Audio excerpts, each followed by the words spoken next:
আজ বুধবার, পয়লা বৈশাখ, নতুন বছর। সবাইকে অনেক অনেক নতুন বছরের শুভেচ্ছা জানিয়ে আমি বড় ব্লগটা শুরু করলাম। আমার এই পয়লা বৈশাখের দিনটা আমি কিভাবে কাটালাম সেটাই তোমাদেরকে শেয়ার করলাম। চলো, আমি প্রিয়াঙ্কা একদম চলে আসলাম ভোর 5:30টার সময় উঠে দরজা খুলেই শখের বাগানে তাদের পরিদর্শন করতে। তারপরে যেটা প্রথম কাজ, তাদেরকে ভালোভাবে জল দিয়ে আমার স্নান করিয়ে নেওয়া। দেখো, তার মধ্যে তো এত গরম পড়ছে, তাদেরকে ভালো করে না স্নান করালে হয়? তাদেরকে আগেই ভালোভাবে স্নান করিয়ে নিই, তারপরেই চলে যাব আমার বাড়ির বাসি উঠোনটাতে জল দিতে। তার মধ্যে তো আজকে পয়লা বৈশাখ, এই নতুন বছরে কিন্তু সব কিছুই পজিটিভলিভাবে করলে সারা বছরটাই ভালোভাবে কাটে, এটাই সবার ধারণা, এটা বড়রা বলে থাকে। কিন্তু না, প্রত্যেকটা দিনই এইভাবেই আমাদের রুটিন অনুযায়ী কিন্তু চলতে হয়। তারপরে বাসি জামাকাপড় ছেড়ে হাত মুখ ধুয়ে শখের বাগানের ফুলগুলো তুলে নেব, যা মানে যেখানে ভগবানের চরণে এরা না গেলে কিন্তু এদের ফোঁটাটাই বৃথা। এরা ফোটেই কিন্তু ভগবানের চরণে যাওয়ার জন্য। তাদের মন আরও ব্যাকুল হয়ে যায় কখন তারা ভগবানের চরণে যাবে। তাই তারপরেই দেখো, সমস্ত শখের বাগানের ফুলগুলো তুলে এখানেই যে মাটির জালার মধ্যে একটা বরফের ইসের দিয়ে তারপরে জলটা ভরে নেব। এই যে আমার বাড়ির সামনে যে ড্রেনের কাজ চলছে, সেখানেই যে দাদারা কাজ করে, বেলায় তারা ভীষণ কষ্ট পায়। তাই ভাবলাম তাদের জন্য জলটা আমি অ্যারেঞ্জ করে রাখি, তারা এসে জলটা খেয়ে শান্তি পাবে।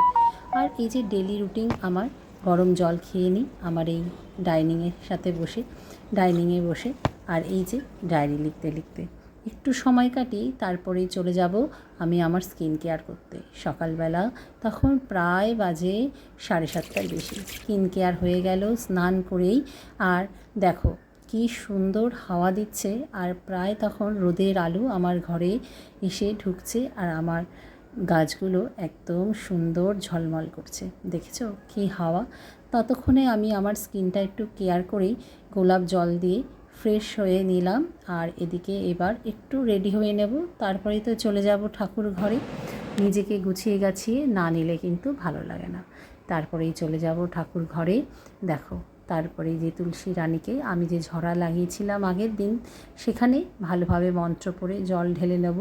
এটা আজকে আমি পয়লা বৈশাখের দিন প্রথম কাজ, যেটা আগে আমি বৃন্দারানীকে জল দিয়ে নেব ভালো করে এই ঝরার মধ্যে। তারপরে ঝরাতে একটা জবা ফুল দিয়ে আর এরকম একটা পাথরের প্রদীপের মধ্যে জল দিয়ে ফুল দিয়ে রেখে দেবো আজকে। দেখো তো, তোমরা দেখে জানিও তো কেমন লাগছে আমার বৃন্দারানীকে। আর ওদিকে বাজার থেকে সমস্ত মালা, ফুলের মালা নিয়ে এসেছি আজকে ভগবানকে।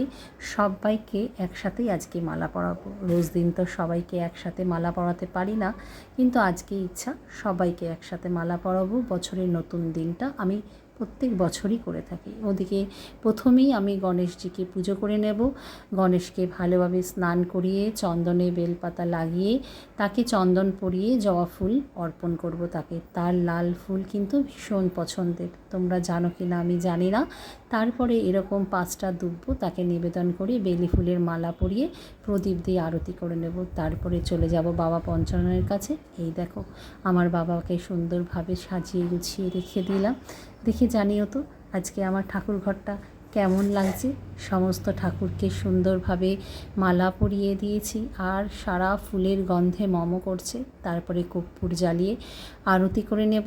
তার মধ্যে তো আজকে রসগোল্লা দিয়ে দিয়েছিলাম বাটায়, আর আমার গোপুসোনাকেও একটি বেলি ফুলের মালা পরিয়ে নিয়েছিলাম। দেখো, এদের ছাড়া তো আমাদের জীবনটাই বৃথা। এদের সেবা না করলে কিন্তু একদমই কিছু পাওয়া যায় না। তাই আমার মনে হয় বছরের প্রথমটা এইভাবেই শুরু করলাম।